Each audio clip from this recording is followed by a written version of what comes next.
If your pocket money is 500,000 naira per second, please, this video can never be for you. I know we are saving, no, I know we are saving money, but the money we are saving is saving us right back.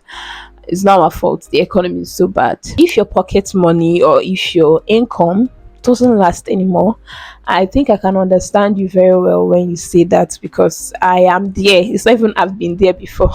I am there. You're doing gym subscription for a whole month and you did not go to the gym. So why did you do it in the first place?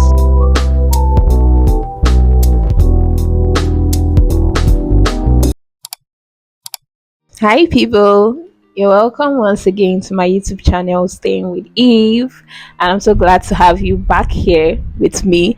I know I've been off and on recently, but I'm trying so much to be as consistent as possible. So today, I'm going to be talking about 7 money habits that keep you broke. How bold of me to actually talk about something I don't have. This particular video is more of lamenting than educating, honestly, because I'm so frustrated at this point. But I truly know that you'd learn one or two, pick one or two here and there. I really don't think any of the things I'm going to be talking about today is going to be completely new to you. I just feel reiterating and talking about it, or you hearing it often, would kind of maybe help you take an action eventually. But hold up, before we dive right into this particular topic, if you have so much money and you feel like you were never really created to be managing anything, please, this particular video is not for you. If your pocket money is 500,000 naira per second, please, this video can never be for you. But if you're like me, please come and sit down. Let's have time together. With how the economy is at the moment, the new 100 naira is 10k basically. Sometimes when you go into the market and you come back, you're like, what did I even buy? You're coming back with two things and your account is reading 50k gone just like that. If your pocket money or if your income doesn't last anymore, I think I can understand you very well when you say that, because I am there. It's not even I've been there before. I am there. And for reasonable people like us, it gets even sadder when you realize that you're not even spending on wants, you're not spending on frivolities, you're spending on things that you really need, and still the money is not lasting. The plan is not to remain broke forever. Somehow I feel awkward using the term broke, but I think would relate to it very well. But I believe that in these trying times, in these times when you don't have that amount of wealth that you aim to have yet, if you don't learn some financial disciplines right now, it will be quite difficult for you to learn those things when you eventually have that financial freedom that you aim for or that you're looking for. Now, let's dive right into the 7 money habits that keep you broke. Number 1, not tracking your expenses, not tracking your spending. If you have no idea of where your money goes to or what your money is being spent on mostly, then it's going to be difficult for you to control how it moves. If I remember in 2023 or thereabouts, I asked my friend, how much do you spend on data? Because I was like, I don't understand like the way this thing finishes. And mind you, this was when the whole tariff was still favorable, it was still smiling. And she was like, roughly 5k per month. And I asked her, how about airtime? She said all of them together should be around 5k. I was like, I feel like I'm spending too much. I spend around that same amount and I feel like it's too much. Eventually we decided to check, right? Decided to track our expenses on just data and airtime. And it was crazy when the numbers were double what she thought she was spending on that. I like how both of us just shouted at the realization of what amount we're spending on data alone. I think your first step to developing good financial habits is tracking what you spend on. In my own case, I spend on data, I spend on food, I spend on transportation and NEPA bill and cleanup bill for the lodge that I stay in. So these are like my major expenses.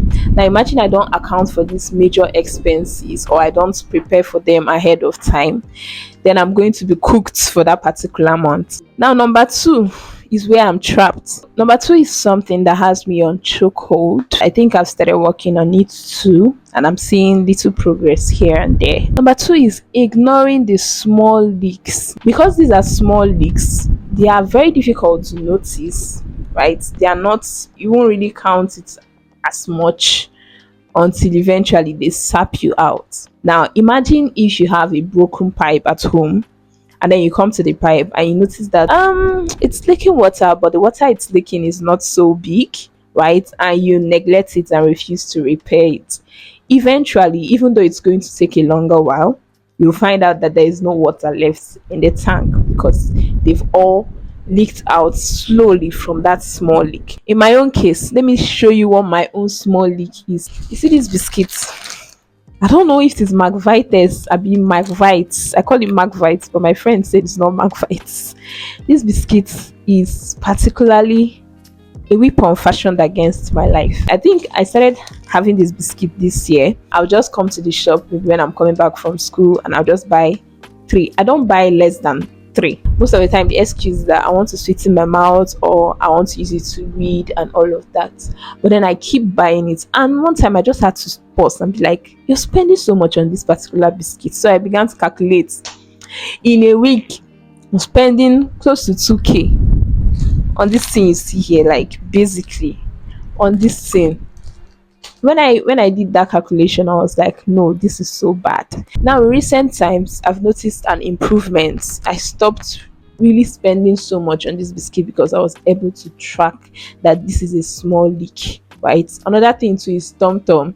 My love for Tom Tom was so bad that my friend had to buy me a packet of Tom Tom when she realized that it was always what I was spending on. So because money looks very small, it looks like something that you can easily just throw away. They are small leaks because they are negligible on their own, but when they are summed up, they begin to make so much difference. Like you're like, oh my god, I can't believe I spent this much on biscuits and sweets. Thank God for my deliverance, which is still ongoing. Yeah, I've noticed an improvement, if I say so myself. Like I don't buy it as much as I used to. It's my favorite biscuit. I can't lie about that.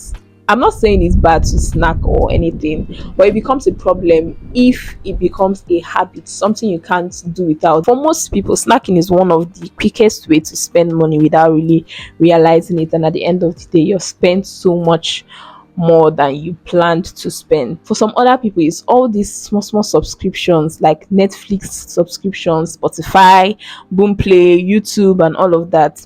So some people, they'll put their card there and leave it, like months that you've never seen any movie on Netflix, but then they're still debiting you that month.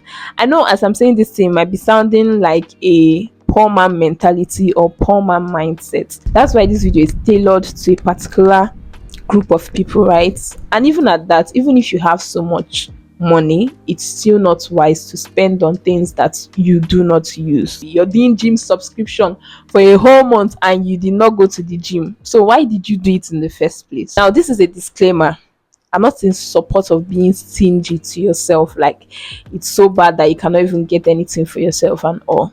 However, there are some financial adjustments that you need to make, especially in times when you're not financially stable enough to cater for those frivolities or for those wants that you would have. These adjustments are necessary. It's called adaptation. You're trying to survive, so you must make adjustments to help you survive better. Now, the third financial mistake that keeps you broke is not having a budget. A budget, just like a plan, just gives you direction. It gives you something to work with. I can remember growing up as a child, not a child, basically as a teenager. Anytime I go to clean my dad's room, I'll just see pieces of paper where he used to put them together, and you just see the budget for the running of the house activities and schooling and all of that. And another thing my dad taught me when it comes to finance is scale of preference, and that's something that I've worked with for a very long time. I know how to spend on myself when I have the money, but if I don't get the money, I cannot be doing what is beyond me. That's one of the things I learned passively from my dad, how to organize things based off of their level of importance. Now the fourth one, number 4, is borrowing money. This particular subject is dicey, and why I say it's dicey is because most times it's more like the last resort. Most times it's more like a way out because things are hard, honestly. So a lot of people survive or get by daily by having people they can borrow from and pay back later on. The reason people borrow money for survival is very understandable, especially the part where I said the economy is already hard and people are trying to get by daily. But then I'm not going to stay here and say don't borrow. So I'm going to just state the consequence of borrowing or what borrowing does to us, because all of us were in this bracket together. So, what does borrowing do to you? So, in borrowing, you're borrowing money from your future self. You're compromising your future to fix today's needs. And this is going to mean that you're going to find it very difficult to get ahead. For example, I'm in a tight corner financially and I borrow money. Let's say I borrow 10K from a friend and I promise to pay back the 10K to that friend. When I eventually get, let's say, 20K in the next month, I have to chunk out 10K, so I'm left with 10K to survive the month or the week with. Basically, there's no room for saving in that regard. There's no room for investments. There's literally no room for any other thing except survival. Now, the only way out is if you receive something that is way greater, that even if you remove that debt, it's not going to do so much to you. I can't say stop borrowing because that's like a survival mode in some cases. The truth is, God will really help us, Sha. God will really help all of us. The fifth one, and this one is very important, especially for students, especially for everybody basically, and that's banking on one source of income. I really don't think I need to emphasize so much on this because having other streams of income kind of covers some expenses. You can think outside the box, right? And get money from other places. So in my own case, number 6 is not saving. Now, this particular aspect, I don't think I really need to emphasize so much on it because I think we have a clear idea on it, like we understand it, but it's just very difficult to do it, especially when the economy is holding on strongly to your needs rather than to your wants. And another problem with saving is that a lot of people think that the money they have to save has to be much. Some people don't believe you can save 1K. Like they're like, I don't understand what is 1K basically. But then there was something I did. I think it was 2022. I was doing 200 naira a day. I was saving 200 naira a day that entire year. I know I skipped some days. I had a colo basically. I had a colo. I was saving 200 naira a day. I might have skipped some days, right? But if we are working by the math, 200 naira per day at the end of a year is about 76,000 naira. Saving little sums might seem negligible, but at the end of the day, when they are summed up, they make a difference. Form these small habits in times of lack because they stay with you and they become a character. So much so that when you now have, they're already a character. So you will read so much meaning into it. I guess I saved the best for the last. The seventh one is not learning about money. I'm also talking to myself because how can you not learn about money? Like the world functions with money seeming to be at the center of almost everything. While learning about money can be a bit confusing or complicated, ignorance is even more expensive. And I think you can stick to the basics, right? You might not really want to go all deep inside, but basic knowledge about finance, basic knowledge about money can really save you a whole lot. And when you know these basics, you'll be able to make smarter choices going forward. Now that I'm done, let's go over all the 7 again. The first one is not tracking your expenses. The second one is ignoring the small leaks. The third one is not having a budget. The fourth one is borrowing money. The fifth one is having just one source of income. The sixth one is not saving. And the seventh one is not learning about money. Money doesn't just disappear overnight. Definitely not. It slips away in small, quiet ways sometimes. And at other times, it slips away in large, loud ways. Now, I'd urge us to learn how to redirect our money, remembering that if you do not give your money a job, it will find one for itself. And sometimes the one it finds for itself will be something you really do not like. I really hope you had a nice time staying with Eve today. And with this, we are done with today's video. Please don't forget to like, to subscribe, to comment. Remember, I asked the question on saving. Please comment in the comment section, and I'll be right there to respond to you. Have a pleasant day ahead and see you on the next one. Bye.